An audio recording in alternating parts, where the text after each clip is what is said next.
ഇന്നും കിട്ടിയില്ലേ? കിട്ടി. എന്തായിരുന്നു വിഷയം? അല്ല, ഇതിലൊരു കാർന്നവർ നിലയിൽ അദ്ദേഹത്തിൽ നിന്ന് തുടങ്ങുന്നതല്ല.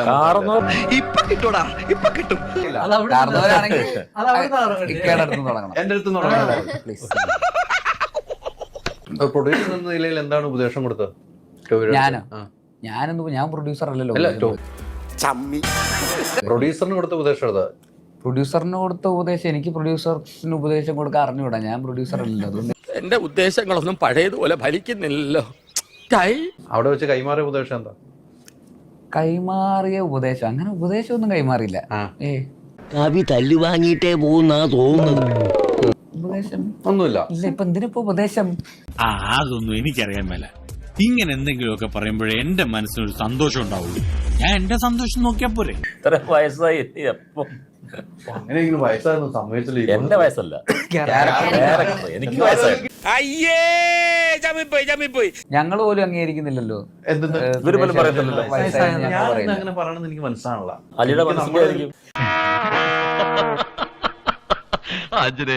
അത് ഹൈദരിക്ക നിങ്ങൾ ഒരുമിച്ച് സെറ്റ് ആവാൻ വേണ്ടിട്ടുള്ള ഒരു നടക്കില്ല. സാധിക്കില്ല. നിങ്ങൾക്ക് പ്രായമായിരുന്നേ ഞങ്ങൾ പറയുള്ളൂ. ഒത്തില്ല. എന്താണ് ഒത്തില്ല? ആ മൂപ്പര് ഒപ്പിക്കാൻ നടക്കുക. ചേട്ടൻ പൂക്കിയാണ്. പൂക്കി സെറ്റിലുണ്ടായ പേരാണോ? അല്ലല്ല, അത് പൂക്കി. കണ്ട അപ്പം അറിയത്തില്ല. അതിന് ഒരു ബുദ്ധി വേണം, അതിവനില്ല. അങ്ങനെ ആയിരിക്കാനെ കളിയാക്കാൻ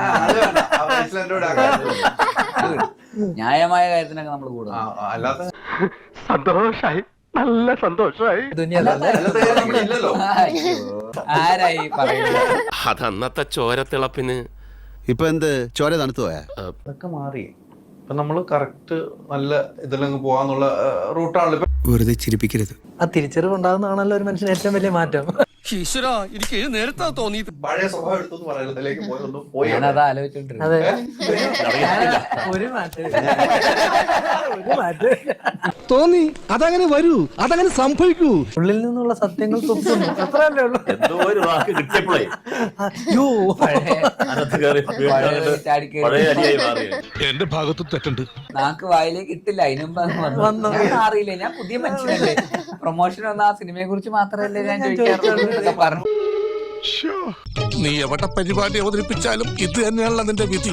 ഏറ്റവും കൂടുതൽ ടോവിയെ കളിയാക്കുന്ന ഒരു സ്വഭാവമായിരുന്നു കൊണ്ടായിരുന്നത്. ഞാൻ അങ്ങനൊന്നുമില്ല. അവനെ അങ്ങനെ ഉണ്ട്.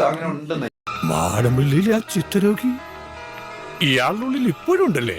ടോവിയെ കുറിച്ച് നിങ്ങൾ അവിടെ വളരെ മോശമായ രീതിയിലും ടോവി ഇല്ലാത്ത നിന്റെ സൂക്കർ എനിക്ക് മനസ്സിലായി. നീ വാ. ഇവയെ കുറിച്ച് നമുക്ക് ഉള്ളതല്ലേ പറയാൻ പറ്റൂ. അയാളുടെ അടുത്ത് പറയാൻ പറയും, ഞാൻ അങ്ങനെ അല്ലാന്ന് പറയാൻ പറയും. അയാൾ പറയൂല. കിട്ടിയാ? ഇല്ല, ചോദിച്ചു വാങ്ങിച്ചു. നല്ലോണം കിട്ടിയോ? സാമാന്യം ഭേദപ്പെട്ട രീതിയിൽ. ഞാൻ പോകുന്നു. Bye bye.